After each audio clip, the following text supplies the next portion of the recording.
Hello students, welcome to my YouTube channel के coaching classes.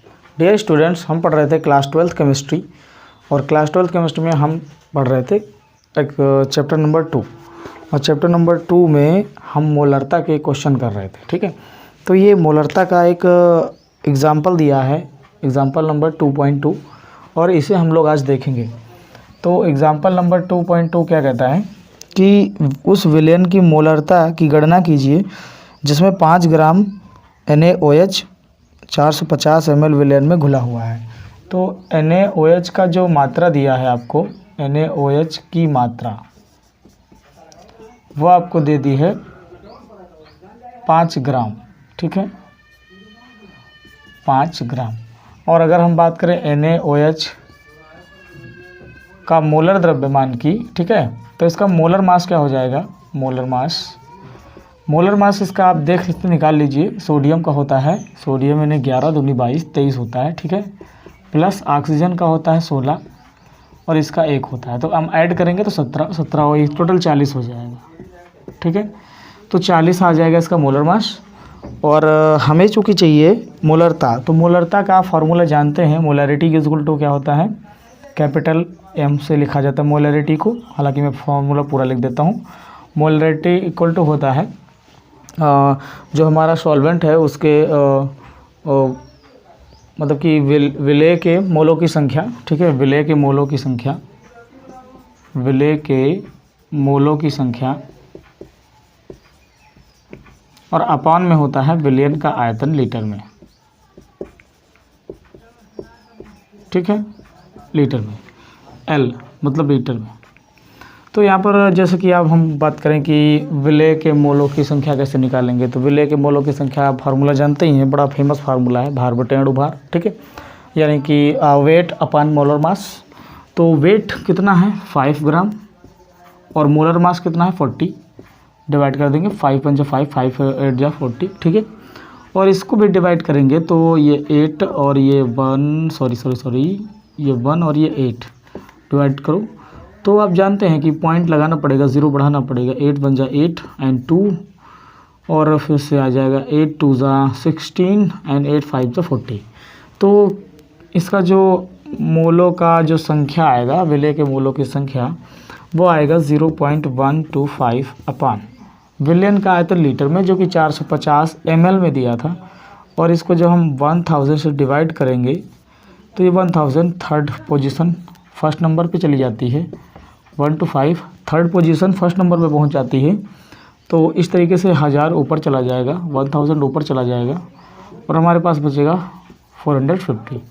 यहाँ से पॉइंट हटाएंगे तो 3 0 बढ़ जाएंगे, इससे ये कट गया। तो हमारे पास जो आएगा वो आएगा 125 अपॉन 450।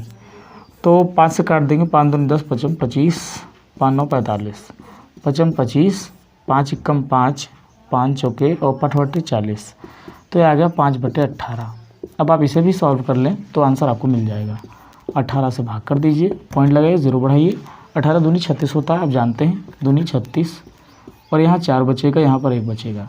अभी आप क्या करेंगे कि पॉइंट लगाएंगे और पॉइंट लगाए तो 0 बढ़ा सकते हैं। ठीक है, अब इसको आप चाहें तो 8 बार ले जा सकते हैं, क्योंकि 18 8 144, तो 8 बार नहीं जाएगा, 7 बार जाएगा, 7 बार।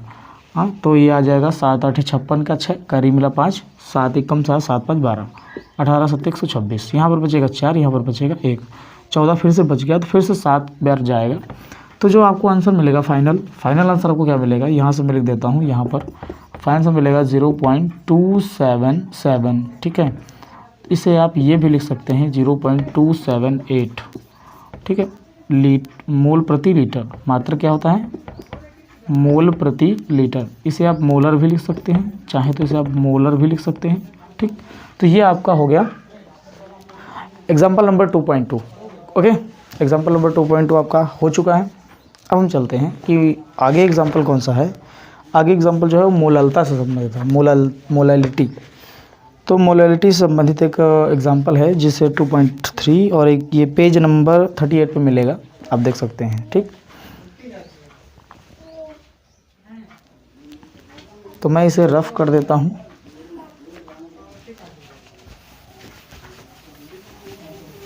अगर आपको कम समझ में आया तो आप वीडियो को फिर से रिपीट करके देख लीजिएगा, आपको समझ में आ जाएगा। मुझे थोड़ा कॉलेज भी जाना है पढ़ाने, तो उसके लिए लेट हो रहा हूँ, इसलिए थोड़ा जल्दी जल्दी बता रहा हूँ, ठीक है।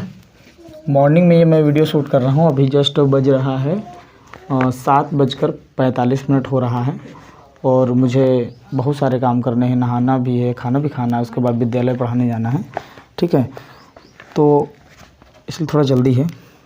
क्वेश्चन नंबर ये एग्जाम्पल नंबर 2.3 कहता है कि 2.5 ग्राम एथेनोइक। तो देखो यहाँ पर एथेनोइक एसिड CH3COOH, इसकी जो मात्रा दी है वो कितनी दी है? इसकी मात्रा दी है 2.5 ग्राम। 2.5 ग्राम के 75 ग्राम बेंजीन में विलयन की मोललता की गणना करो। 75 ग्राम बेंजीन में, तो विलायक की मात्रा दी है, विलायक की मात्रा है 75 ग्राम, ठीक। और मोलैलिटी हमें फाइंड करनी है। तो सबसे पहले हम क्या करेंगे कि विलेय का जो है फार्मूला पहले लेते हैं, मोललता small m is equal to, हमें इसकी ज्ञात करनी है, ठीक है, एथेनोइक एसिड की। तो ये हो जाएगा small m is equal to विलेय के मोलों की संख्या, फार्मूला होता है विलेय के मोलों की संख्या, विलेय के मोलों की संख्या यानी कि CH3COOH के मोलों की संख्या, और अपॉन में होता है विलयन का भार किलोग्राम में। तो विलयन का जो भार है वो किलोग्राम में लिखेंगे, विलयन का नहीं, विलायक का, ठीक है, ध्यान रखना, विलायक का भार केजी में। अब यहाँ से देखते हैं कि विलायक का भार केजी में कितना रखा जाएगा, और इसमें दिया हुआ होगा विलायक का भार। विलायक कौन है? ये तो विलायक का भार दिया है 75 ग्राम, तो आप चाहें तो नीचे 75 ग्राम लिख सकते हैं, और 75 को 1000 से भाग करना पड़ेगा, ठीक है। 75 को 1000 से भाग करना पड़ेगा, क्योंकि ये ग्राम में है, इसे किलोग्राम में करना पड़ेगा। तो इसे हम किलोग्राम में कर लेते हैं, 75/1000। ये ऊपर जाएगा तो पावर 3 बन जाएगी, यानी कि 75 × 10⁻³ ऐसा हम इसको लिख सकते हैं। तो यहाँ पर वही रखेंगे।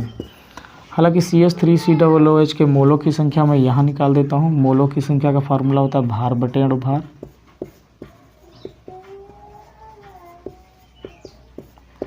भार कितना दिया है? 2.5। अणुभार आप निकाल लीजिए। C का कितना होता है? C का कार्बन का 12 होता है, और कार्बन है कितने? 2 हैं, तो 12 दूनी कितना हो जाएगा? 24 हो जाएगा।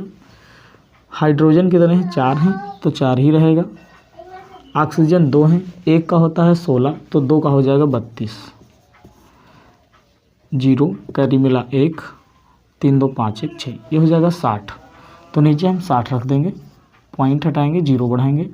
25 जो है 55 25, 5 × 5 5 दूनी 10, 5 × 5 5 दूनी 10, 5 चौके 20, 1/24 आ गया।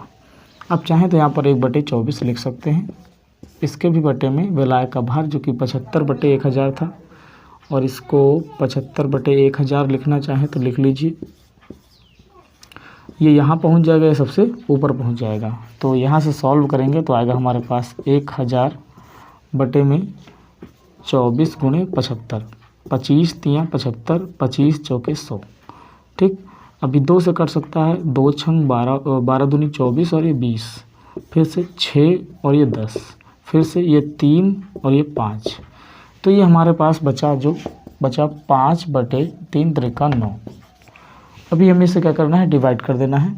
तो 5 को हम 9 से डिवाइड करेंगे, 0.0, 9 × 5 = 45, 5 बचेगा, फिर से 9 × 5 = 45, 9 × 5 = 45, तो 6 लगा देंगे लगभग। तो हमारे पास जो आंसर मिलेगा फाइनल हमको 0.556, 0.556। इसका जो यूनिट होता है वो मोल प्रति किलोग्राम होता है, मोल प्रति किलोग्राम होता है, ठीक है। तो ये थी हमारी मोललता, और ये था एग्जाम्पल नंबर 2.3। आपने एग्जाम्पल नंबर 2.3 समझ लिया? ओके, मैं आंसर देख लेता हूँ, एकदम राइट आंसर आ रहा है, ठीक है। तो ये जो है एग्जाम्पल नंबर 2.3 हो गया। अब आगे के जो टॉपिक्स हैं वो आपको हम बाद में पढ़ाएंगे। अभी आप ये 2 न्यूमेरिकल एकदम अप टू डेट कर लीजिए, क्योंकि न्यूमेरिकल हो या टॉपिक्स हो एनसीईआरटी से पेपर बनेगा, इसलिए मैं एनसीईआरटी के न्यूमेरिकल पर विशेष ध्यान दे रहा हूँ।